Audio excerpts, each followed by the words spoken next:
Good, Brian, recording me? You're good to go. Okay, thank you, sir. All right, we'll call the meeting to order. It's 6 o'clock, June 8th. This is the regularly scheduled school committee meeting. This meeting is being held remotely in accordance with the Governor of Massachusetts, March 12th, 2020 order suspending certain provisions of the open meeting law, General Law 30, Section 20. Okay. We're going to move right forward. Everybody's here, the full committee. We can see that. We're going to just keep going. I think you have to do a roll call, Greg. Do I? Okay. You want me to call them? You can do it that I'm way. going to have to call them, yeah. So in attendance from the committee, Bill Fonseca, Sarah Trulio, Rich Ricciero, and Antonella Rosillo. Okay. Okay. All right. We're going to move forward then with the school's budget hearing for the 2021. Before we get there, we had one special announcement. Yes. We wanted to recognize Sophia for being such a fantastic student. One of the best. One of the best. So give her a round of applause. Sophia, what we will do is, if there's a time we can set up to give this to you, or maybe we can do it even in the July ceremony, that's entirely up to you. But we wanted to at least recognize you in your last school committee meeting, and we can figure out how to get this award to you off camera, I suppose. Okay, thank you. Thank you, you. Sophia. Done a great job. Yes, you have. Once again, Sophia, where are you going for higher education again? Skidmore College. Say it again? Skidmore Skidmore College. Fantastic. Great. Congratulations. Congratulations. Thank you. Yeah, Sophia, thank you so much for all your time that you put in spending with us on the committee and all your input. It's been very valuable. So we do appreciate all the work you've done for us. So thank you for that. Thank you. It's been great. I love it. So. Great. Good to hear. We could tell you loved it. So thank you for being here. All right. Now let's move forward with our budget presentation. Mr. We did, Mr. Thompson, have one amendment. We received a request from St. Michael's that you may want to just. Yeah, I will take a motion to amend the agenda. We'll put that as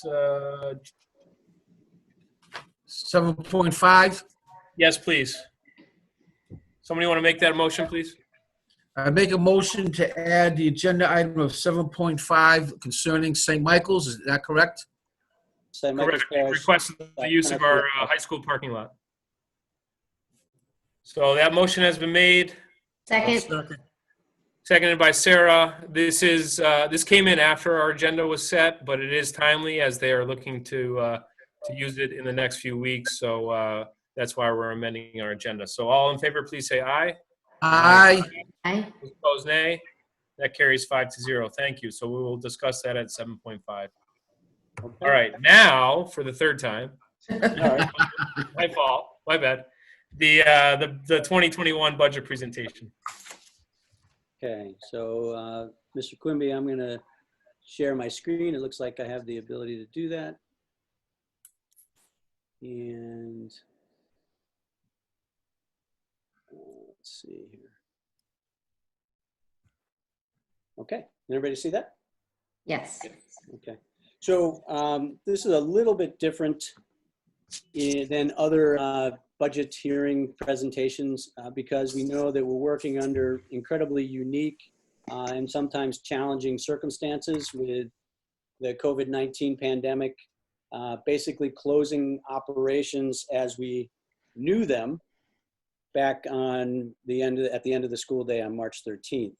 And so as we continue to move through this type of new operation, both in the school department and in the town, one of the things that we've been doing during that time is working very closely with the town to try to help not only the schools, but also the town meet different fiscal challenges that have cropped up due to the fact that so many things had to shut down during this COVID-19 pandemic. And we continue to do that. We've right through our work last week, with the Town Finance Oversight Committee, we've been trying to work as closely and collaboratively with the town as possible. But we never want to forget, as we start one of these presentations, that what we're looking to do in all of our programming and with certainly our budget, whether it be fiscal year 20 or next year, fiscal year 21, is we want to support the whole child. And we want to stay focused on doing that in academics, socially, and emotionally as we put programming in place in our schools. So what does that mean? Well, basically through our SMART goals, what we're looking to do is give our students opportunities throughout all grade levels to build 21st century skills. These are skills such as critical thinking, problem solving, collaboration, communicating effectively both in a written and an oral format, and integrating technology not as the 21st century skill, but using and identifying how it can support whatever we're trying to accomplish, and maybe identify what's the best technological tool to use in a variety of situations. That's what we seek to do in our programming.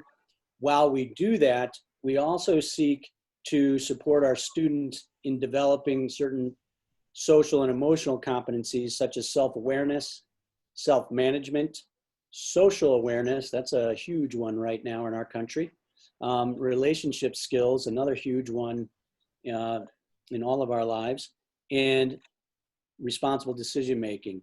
However, in our curriculum, we can help students learn and begin to master those social competencies. That's what we try to do hand in hand with what we're doing academically. We know, I've said this numerous years, but we know that a school system's budget can be the most strategic factor to impact every student's success in reaching his or her full potential. Just a quick look, we do this each year. If you are familiar with the Department of Elementary and Secondary Education's DART tool, it's a tool that takes a look at all the districts across the Commonwealth and then tries to pair, in this case, East Longmeadow, up with districts that have similar elements within them, whether it be similar enrollment, similar percentages of special education students, similar percentages of, say, free and reduced lunch students, also elements in terms of how financially they are supporting students with per pupil spending, and similar scores with regard of their state testing scores. So this is a look from a financial perspective, just looking at the last few fiscal years from 2017 through 2019 in terms of per pupil spending. The state average in 2019, you see at the top, was $17,131. And you see in FY19, East Longmeadow's highlighted, we were at $15,999. Of the districts the state feels we are most similar to, Triton, actually, it's a regional school district. It's a new one that's been added to our DART tool as a comparable district. They have the highest per pupil expenditure, followed by Sandwich, Tewksbury, Danvers, Billerica, Bellingham. Then we come in, and then there are two districts below that, Norton and Belchertown. Belchertown's also new as a comparable district for us.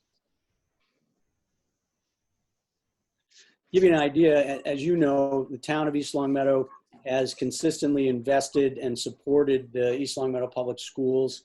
And this is just a look at the past few years in terms of percentage increases for the school department budget. So going back to fiscal year 2012, we had a 3.7% increase.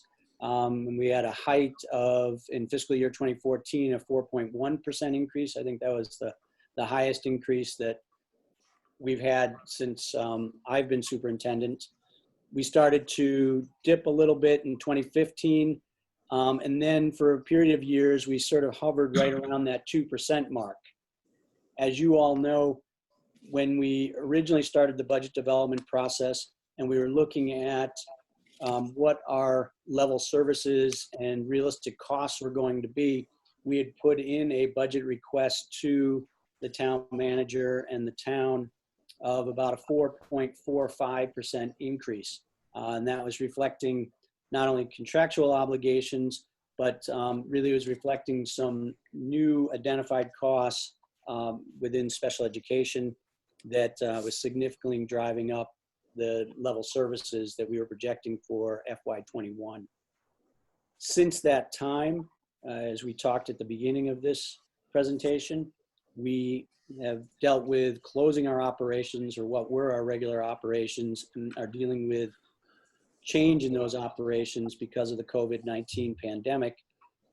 We were working and have been working with the town regarding our budget request back on May 15th. After some discussion and meetings with Town Financial Oversight Committee and other meetings and discussions with other town officials, we did revise the request that we submitted to the town from a 4.45% increase down to a 2% increase. And that was a pretty significant reduction. It involved a number of positions remaining unfilled. Specifically, one that was really significant in helping us get to a one-to-one program was the instructional technology specialist. We had a pretty dynamic individual in that position. And just before we closed operations due to COVID-19, the individual took a job at a private school, and certainly we wish the individual well. But in order to get to that revised budget request, we were leaving that position unfilled. We were leaving an assistant principal position at the high school for next year unfilled, and we were collapsing a position at a literacy support position at the middle school. So there was some pretty significant impact, not only in staffing to get to that 2%, but also some reductions in how we're supporting academics with our academic supply line items and our curriculum renewal line item. Last week, we were asked to revisit that budget request, and we've been working since Wednesday to take a look at that and see how we can reduce even further, knowing that any further reduction will have, unfortunately, on what we do on a daily basis with our students in the classrooms. So our goals as we've gone through this budget development process was, first and foremost, we always want to ensure that we're able to make progress on our goals and support our students socially, emotionally, and academically, especially in this incredibly challenging time. But as we sort of refined what we're doing during this budget development process, we obviously want to work very closely with the town because no municipality is now without some type of sacrifice and challenge, given how drastically things changed when we started to close down due to COVID-19.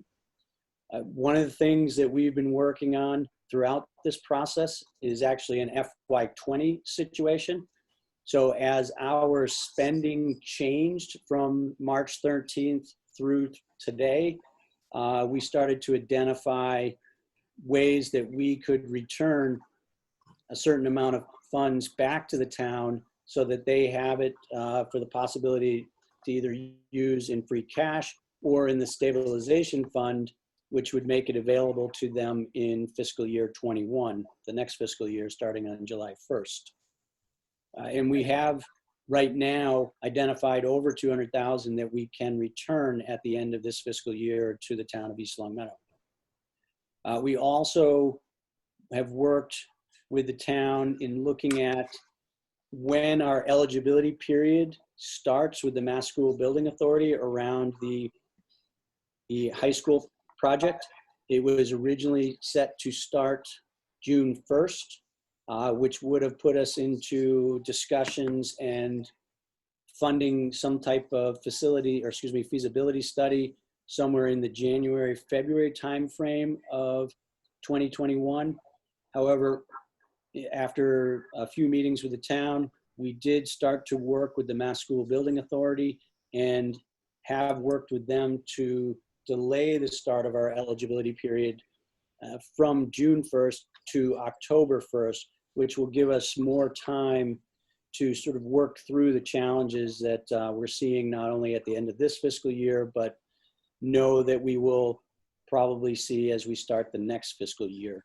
And hopefully by the time we approach discussions around that feasibility study, we'll have a clearly defined what our challenges are, what our resolutions are, and how we're going forward. And then certainly, as I've been saying all through this presentation, we are continuing to work with the town to reduce our budget request as needed. Please stop me if anybody has questions on any of this. And so what does that mean? Well, last week when we were discussing what that further reduction might be, we did get some insights from the Town Financial Oversight Committee. We did have some discussion in their meeting, and then ultimately they provided us with some guidance on that. I think that there's a couple figures out there, but basically we're reducing further to a 1.5% increase, and overall requesting a budget for the next fiscal year of $31,650,702. And we know that there's going to be continued discussion and work with the town. We know that that's probably going to happen not only in the remaining few weeks of this fiscal year, but probably through the month of July and possibly into the month of August. And so as we look at this work, we know that it's ongoing, and we are committed to continuing to work and try to come up with some creative ways to handle the challenges that the COVID-19 pandemic has thrown at us. With that, I know it's a somewhat shorter budget hearing, but I'll open it up to questions. So, Mr. Superintendent, this further decrease in our budget from 4.45%, then to 2, then to 1.5, that decrease from 2.0 to 1.5 represents a 387,000 decrease. Am I correct? Yes, to the from the 2% to the 1.5. And during that Financial Oversight Committee meeting, there was a figure also of 200,000 that was expected. So we do have a difference in the two figures. I think in the spirit of cooperation, as you stated, we should continue our discussion with the Financial Oversight Committee to make sure that we're reducing properly. By that I mean is we want to go with the hard figure, 143,387, but there was a discussion about 200,000 at the same time. Correct. That actually, both figures were stated as they went through calculations. Right. And the 143 was made from some assumptions in watching their meeting. That is that Chapter 70 will remain stable from this fiscal year to next, so the same exact figure. So if that figure changes, that will have a direct impact on our funding. And also that the student opportunity grant that we had expected of $79,000, that we will not receive any of that. So if that changes as well, that would change our number. So the 143 was a solid number based on the projections. I think the 200 was something that they wanted to do to pad in case it got worse than expected, which it certainly it still can, but I think it's more prudent for us and responsible of us to go with the firm number of the 143, which again is based on assumptions, but at least there's some sort of logic to that, versus the 200 that is just somewhat of an arbitrary number and will require us to have additional reduction in force, which we're trying to do as little as possible. Again, if we need to do that in the future because the financial picture is worse in July, then we'll have to readdress. But based on the information that we have now, I think we're showing that we are working with the town, and that we'll go with some conservative figures for them, and that we will further reduce our budget from 2% down an additional 143,000, which was their number, in cooperation with them. Then we're showing good faith, But we also recognize that if their numbers are worse, we'll have to address that. But if the numbers are better, then we'll address that also. So I think this is kind of a middle ground. Well said, Mr. Chair. I think you're right. I think this, continue with the hard number and keep up the spirit of cooperation to keep working with the Financial Oversight Committee. Well said. Any other discussion? Other questions? Yeah. I think it was pretty clear, where we're coming from, and we'll just have to wait and see what happens as we go down the road. It was a great presentation. I think it is worth reiterating to Mr. Smith's point that this budget does reflect a reduction. We are reducing our staff by multiple positions. So this is not business as usual. This is not no impact to the district. This will have direct impact to the education in East Meadow, but we are in unique times, and we're trying to recognize that.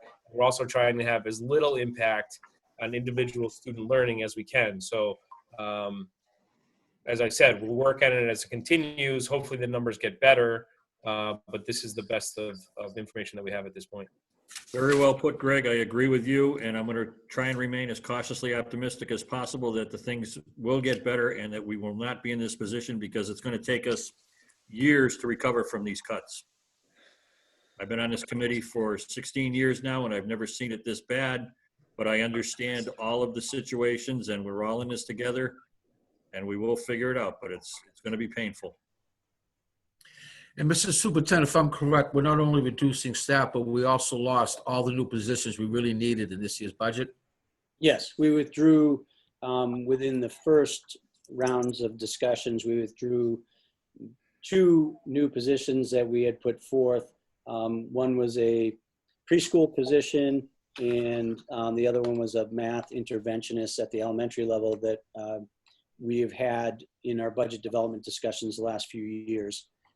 Additionally, we withdrew adding money to our funding to line item for curriculum renewal, which over the last probably 5, maybe 6 years has stood at around 100,000.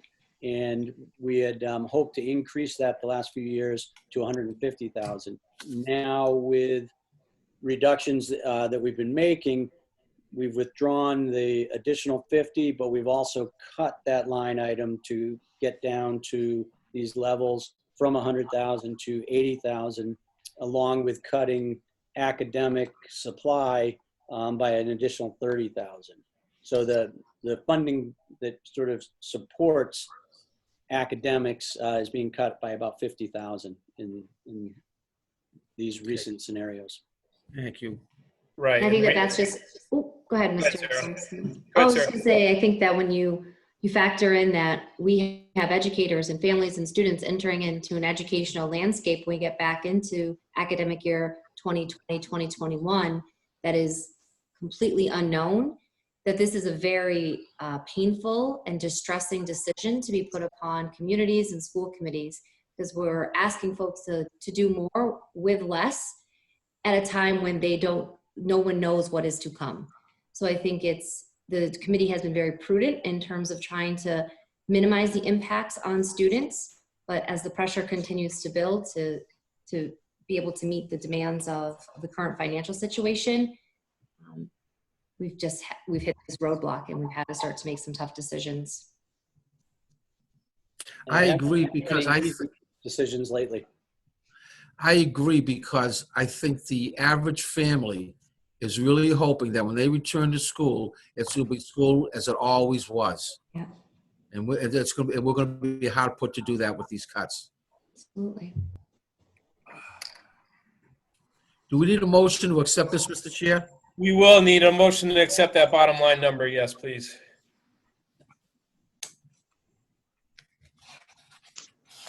Go back to it.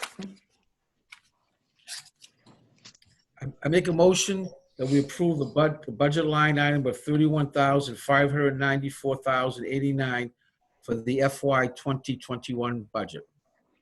Rich, look at the screen. That The never number- changed. Though. The number's wrong, Rich. Oh, I'm sorry. I just, Go ahead.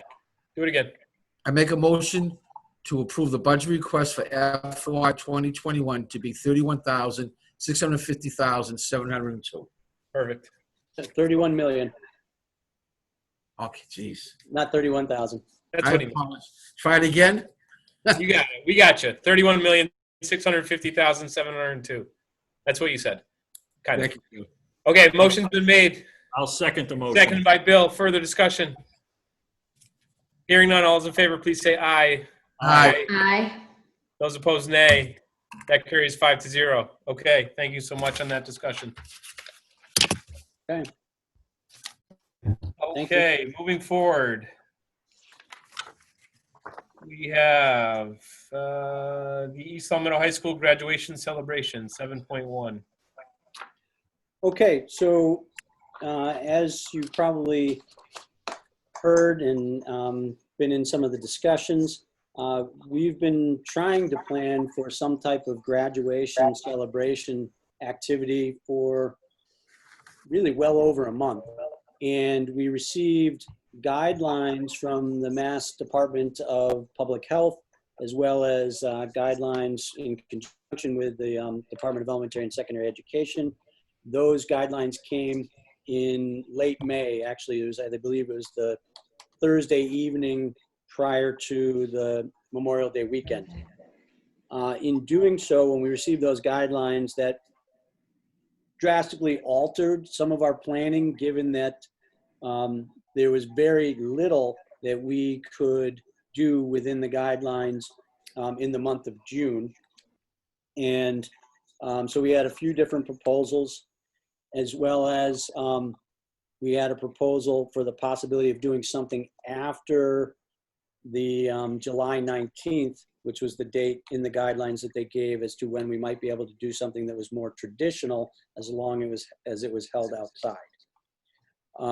With that, we've had an exceptional group that's been working with the high school group of parents and students. Sophia is one of those students who's been working to help plan these things. We had a very successful day.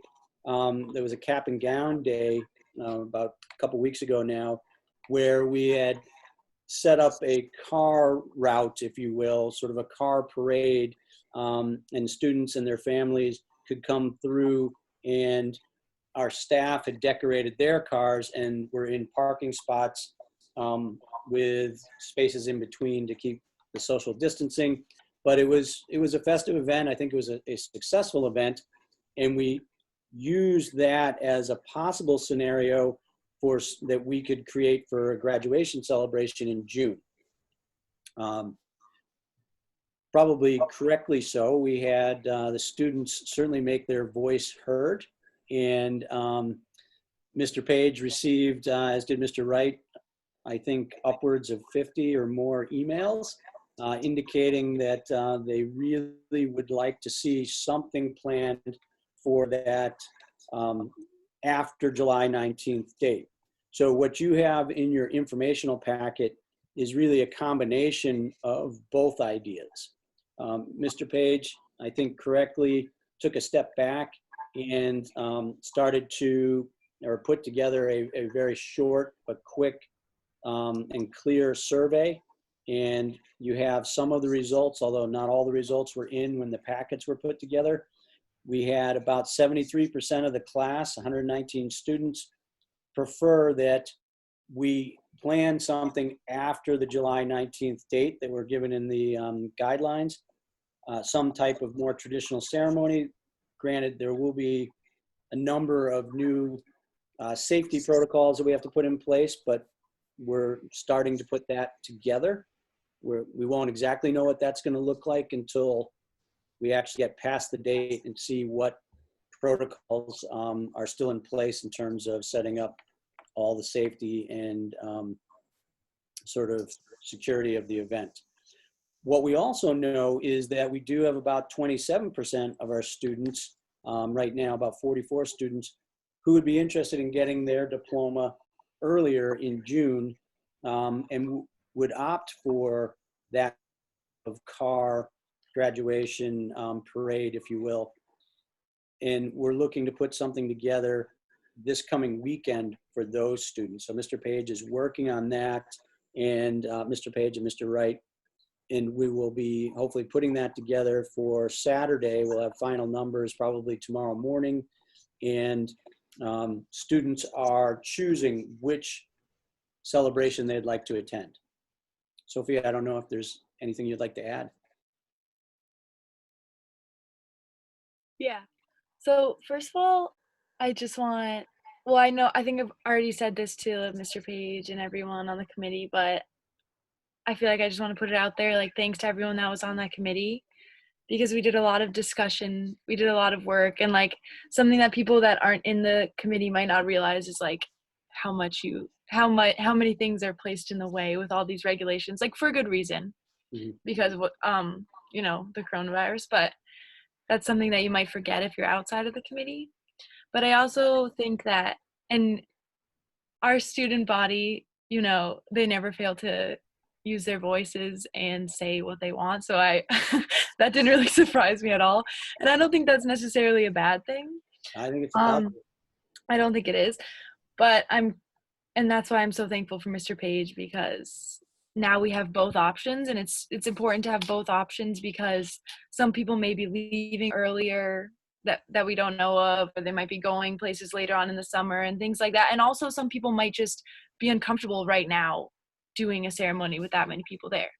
So I think in the end, how it is now, it's great to have the choice. It's always upsetting that we're not having like the traditional experience, but I think that people are able to understand why. So, I mean, I'm feeling like satisfied and content, even if we aren't able to do what we are thinking we can do now in July, and we have to do something similar to maybe, if you never know now, basically. But I'm feeling like just thankful that people are putting so much time into this. And I feel like some schools aren't getting that, and some seniors aren't getting that. So I feel like I'm just thankful for everyone. Yeah, I think it's good. It is my understanding that they must choose one or the other. They cannot do both, correct? Yes, yeah.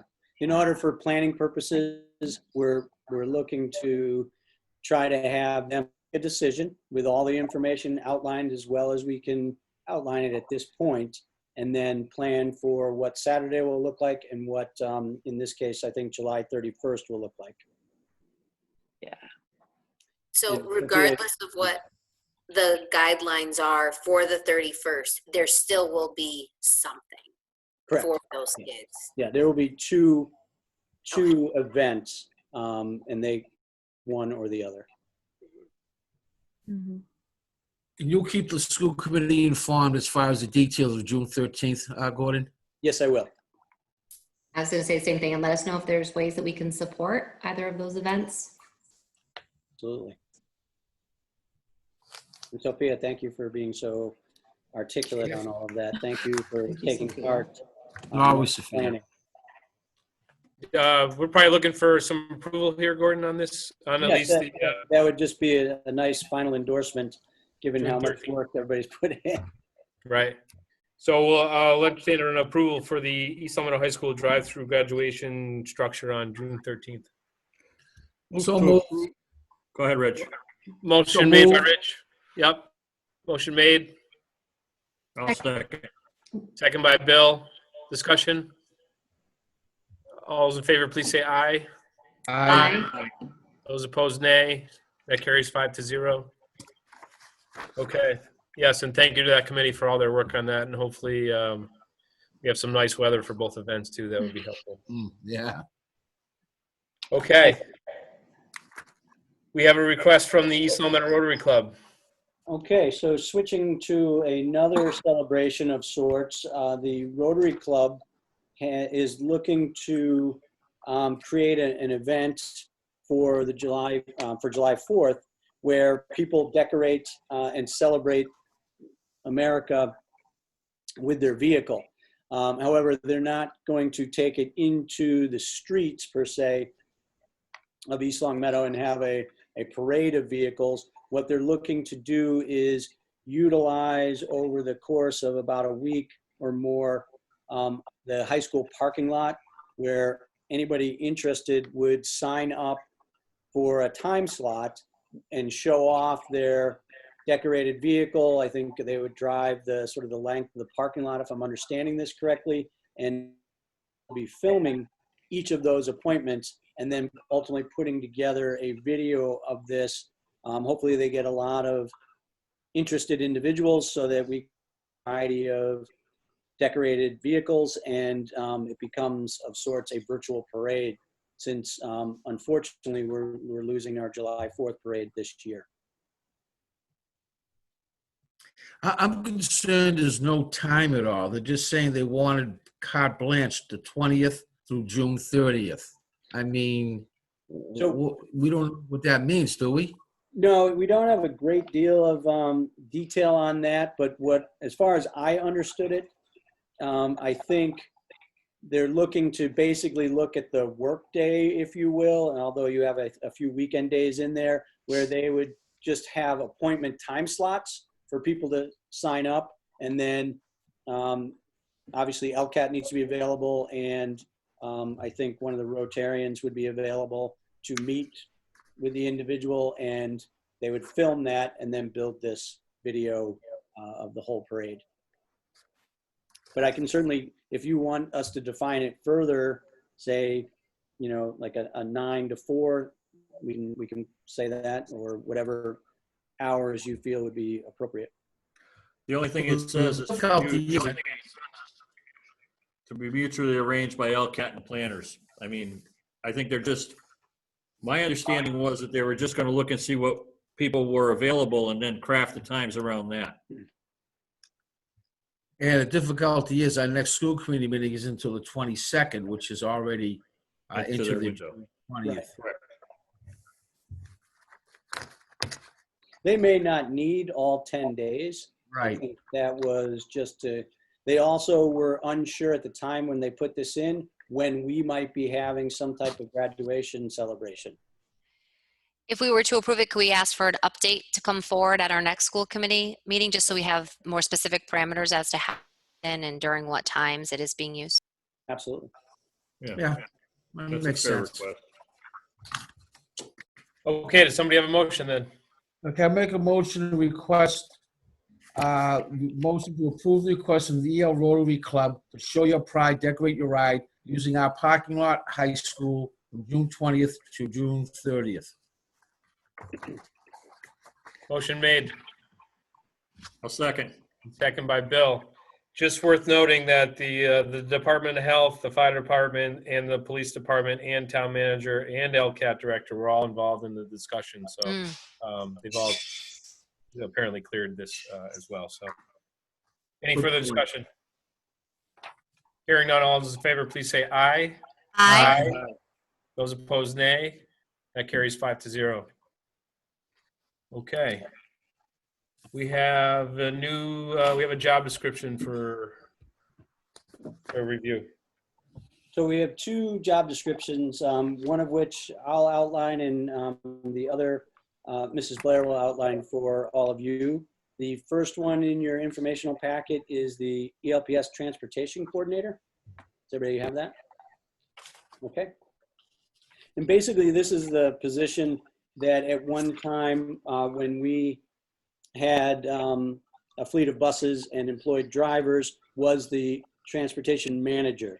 Now what we're doing is starting to tailor this position to handle a lot of the different responsibilities that not only deal with transportation on a daily basis, but also deal with other areas such as student support services, whether it be transportation for homeless students or transportation for out-of-district students who are at different special education assignments. We would like this individual to work closely with our student support services and pick up all aspects of student transportation regarding regular ed, in-district, out-of-district special education, homeless students, and also, this is something that is already happening, coordinating all of our athletic trips with our athletic director, and then coordinating and helping plan all our field trips should we get back to regular operations in the fall and spring and start going on field trips again. What we also would like this individual to do is the position already coordinates the Unipay registration for transportation, but given that we use Unipay for preschool program and enrollment and registrations, and we also use Unipay for the ELPS student Chromebook insurance, we figured it would be good to coordinate this all within the same person's responsibility. In the preschool programming through Unipay had been basically coordinated through our student support services department anyway. And so as to change this job description and responsibilities slightly, what we're doing is we're also freeing up our two positions in student support services where we have two relatively new individuals to cross-train and start to work with them in taking on some of the different responsibilities that take place daily within student support services. I think I've hit most of the changes if people have questions. Any discussion? Nope. Okay. Well, look, we can approve this if we're so inclined. Okay, I make a motion to approve the new job description for the transportation coordinator. Motion has been made by Rich, Second. Second. second by Antonella. Further discussion? Hearing none, all those in favor, please say aye. Aye. Those opposed, nay. That carries 5-0. Thank you. All right, thank you. You have another one, Gordon? So we do, and I think Mrs. Blair is unmuting herself now. Just unmuted myself. So in front of you, you'll see the job description for the Central Office Administrative Secretary position. And I would like to say that the position has evolved over the past few years that I've been working with this individual. I rely greatly on this, this position, and my expectations have grown substantially over the past year or two. Not only, I've listed a lot of different job duties here. Some that I'd like to just, I guess, highlight a few items that have really changed over the past few years is the expectations that I have for this person. Not only do they enroll the new students in the district and they're the first person that really, is seen here in central office as the greeter, et cetera, they do have to do that proof of residency, which is a topic we've talked about before, which can be extremely challenging, and it's quite a responsibility. So I just would like to remind everybody that this position things that I've added again over the last few years is that I need this person to really understand Munis and be able to run reports and help me analyze the data and track expenditures. I would also expect this person, Gordon talked about two new individuals in another department in student services. My expectation is that when we do get back together, this position will be training those two individuals on running Munis reports and tracking expenditures. I expect this person to help me with budget preparation, with my end of year financial report, reconcile monthly student activity accounts. Another big hot topic is asbestos. Anything to do with asbestos, we have to maintain accurate information files. They're kept here in central office. They're kept at each of the schools. I expect this person to help me maintain those and make sure that they are up to date. We have a 6-month asbestos surveillance report that I have this person and make sure that it is completed and recorded. Reports have to go to the state for that I expect that person to do. Another important thing that changed over the last few years since I've been here is we now make sure that we do seasonal determination reporting for athletic coaching. This helps us to minimize our unemployment expenditures. This person is responsible for that, working with me, of course, but in getting all of that ready to go to the state. Athletic department with sports gate receipts and user fees, verifying tickets and tracking expenditures in Munis. I'm trying to go through my list here of things that are basically pretty new over the last. Fundraising activities, we talked about that a couple of years ago. We implemented a new spreadsheet where we're tracking that. That person takes care of all of that. Also with the rec department, we started a large spreadsheet tracking those expenditures for any of the custodial overtime that is then, through that arrangement that we have with the rec department, where they come back to credit us for those expenditures. They're tracked by this individual who has to work with, obviously, payroll very closely to make sure that those records are accurate, and then report that back out to rec department to make sure that we're reconciling all of that, that there's not any errors there. Maintains a certificate of liability insurance for any outside vendors, so to make sure, for liability reasons. Let's see, School Spring, any of our job postings, maintaining that database, create fillable forms. That's something that's really evolved over the last couple of years. We're doing more and more of those forms, trying to get things online. This person, although we are hoping that additional training will occur with that so other individuals can have that, be able to help with that task. Right now, basically, she's the go-to person. Maintain time and effort records for all grant personnel that are charged to grants. We have to maintain those for our auditing purposes. I now have this person often assisting payroll and accounts payable with different times of the year where there needs some help. And of course, that's very confidential information. And yeah, I think I got it all. Does anyone have any questions? Sounds good. Thank you. Okay, we'll take a motion to approve that, please. Move to approve the administrative secretary's job description as presented. Motion's been made by Bill, Second. second by Sarah. Discussion, further discussion. Hearing none, all those in favor, please say aye. Aye. Those opposed or nay, that carries 5-0. Thank you. Thank you. Okay, we have a discussion of end of year presentation by schools.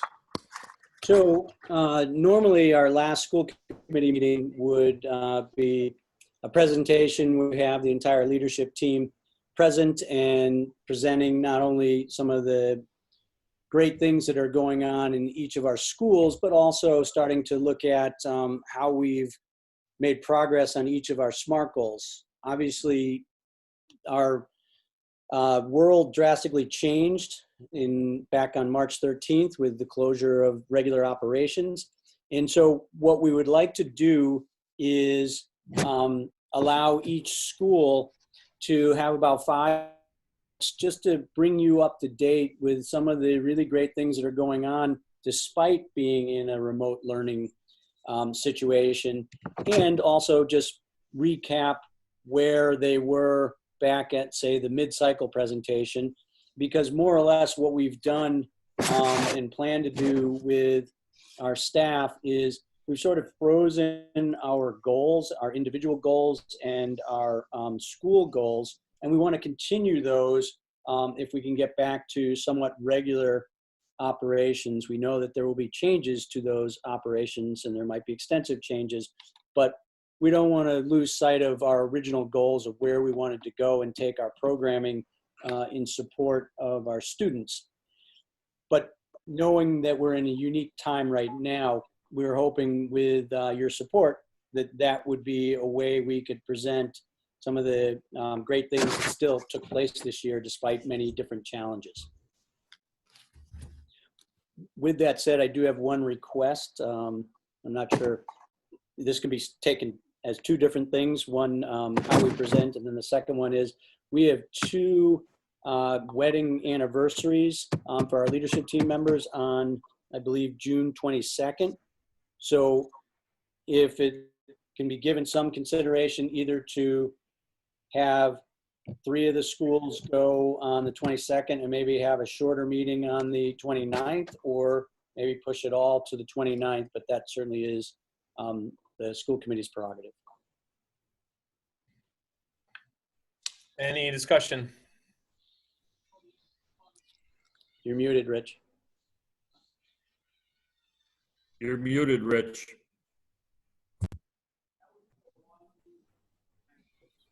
Still muted.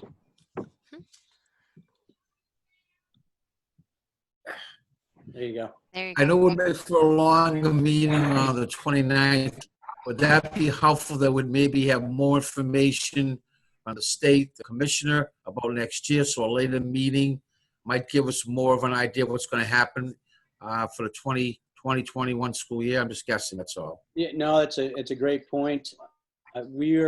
So I know that I think Mass Live and maybe some of the other television stations got a hold of the commissioner's memo on basically on personal protective equipment. It wasn't even a memo on what conditions will be looking like come late August, early September. But within that memo, that was predominantly on what we should all be thinking about in terms of personal protective equipment in our schools. They did start to look at what changes could possibly happen given some of the parameters around, say, phase 2 of the governor's plan. I think by June 29th, we will have more detailed guidelines. And if I'm understanding what the commissioner, it's not going to be presented in a way as the guidance around remote learning has been presented, where most of it has been strong recommendations. I think 85% of the guidance we receive in late June will be directive in nature, that this is what systems will do, as opposed to you have, you know, some local control over certain things.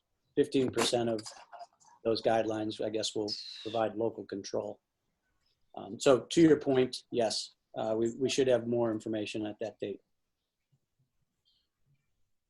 But with that being said, if we have more to discuss, then maybe we should look at the option of splitting the schools up, because then we're able to kind of not run a marathon session and possibly lose viewers even who are trying to tune in remotely. If we were to able to divide the schools up, we might be able to do both parts, the due justice that they're going to need and that they deserve. So if we have more updates at that point, we might be well served to have less schools and be able to have their work be displayed, but then also be able to dive into those parameters set forth by the commissioner. Just another thought on the subject. Well, it kind of goes along what I'm saying. We're just saying have a meeting, add a meeting to the 29th. Yeah. Ah, that's all. Absolutely. Yep, Perfect. perfect. What two would be the later schools, Gordon? I believe it would be Mountain View and the middle school. I know historically Mountain View, Maple Shade kind of.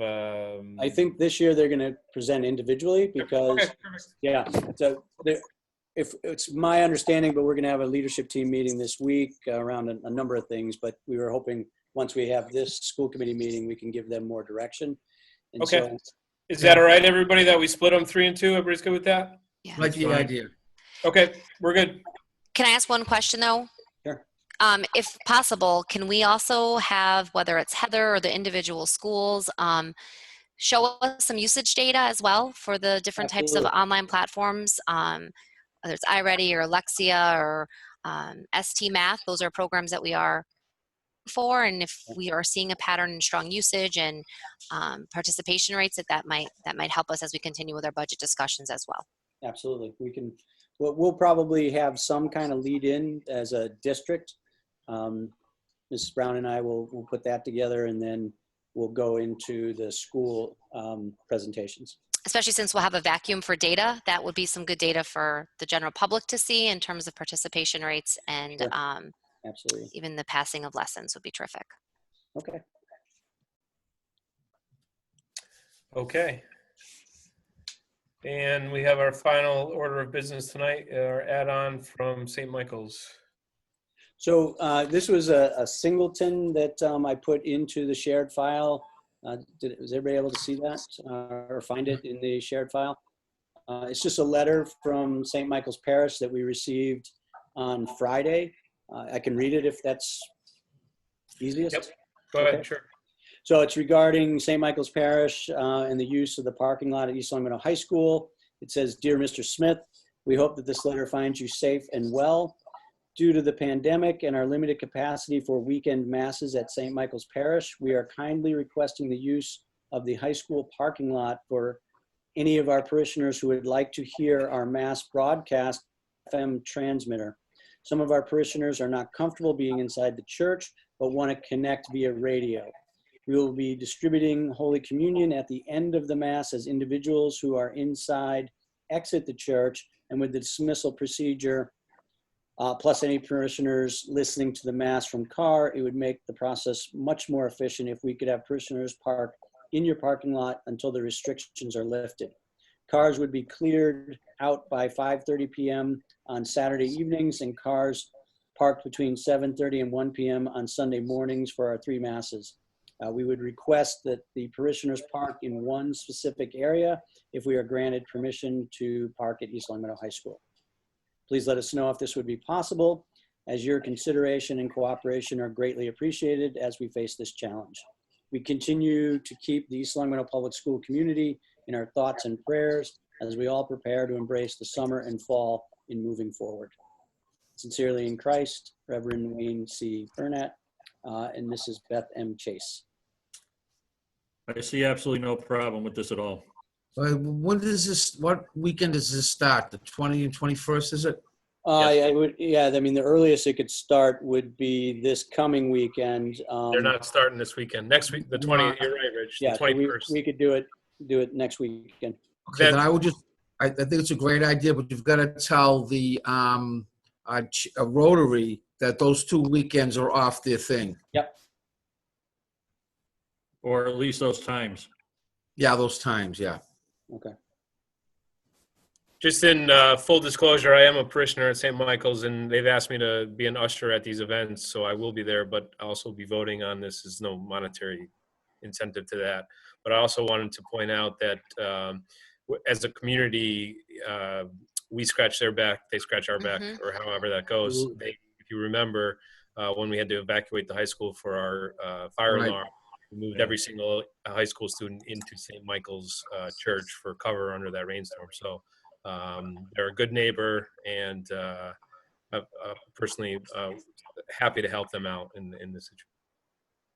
It's on uniform to be an usher? I don't know yet. They haven't told me. I'll let you know. I have played Jesus in the pageant before, so I won't have that uniform on, though, but that's when I had more hair, too. So, yeah.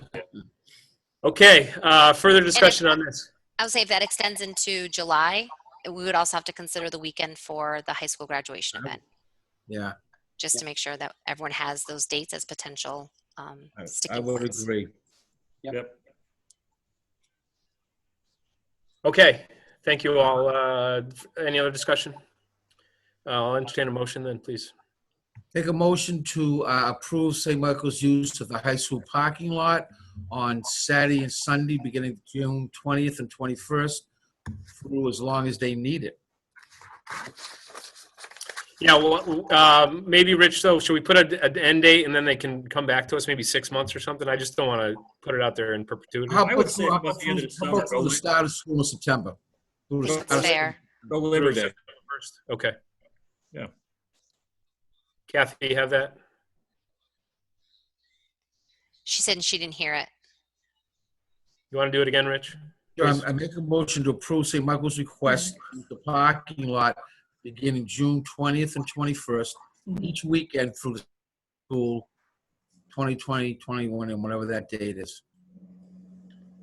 Okay, thank you. And certainly they can come back if they need it further, but I think just to put an end date on it would be prudent. So thank you. So a motion's been made, Second? seconded by Sarah. Further discussion? Hearing none, all those in favor, please say aye. Aye. Those opposed, nay. That carries 5-0 as well. Okay, that brings us to the end of our meeting. Thank you all. Sophia, thank you so very Thank you, much for all your Sophia. time. Thank you, Sophia. Good luck. Yeah, before This is you. Oh, thank you. But before I go, I just wanted to say one more thing. I was planning on saying this at the beginning of the meeting, but I don't know. But well, first of all, it's been great to come to these and awesome. But the one thing that I was planning on saying isn't really related to this. But I just wanted to say that yesterday in the center of town, there was a protest, as some of you might know. for the Black Lives Matter movement. And I just wanted to say that because I saw a lot of our students there. I was there myself, and it was former students and present students that organized it.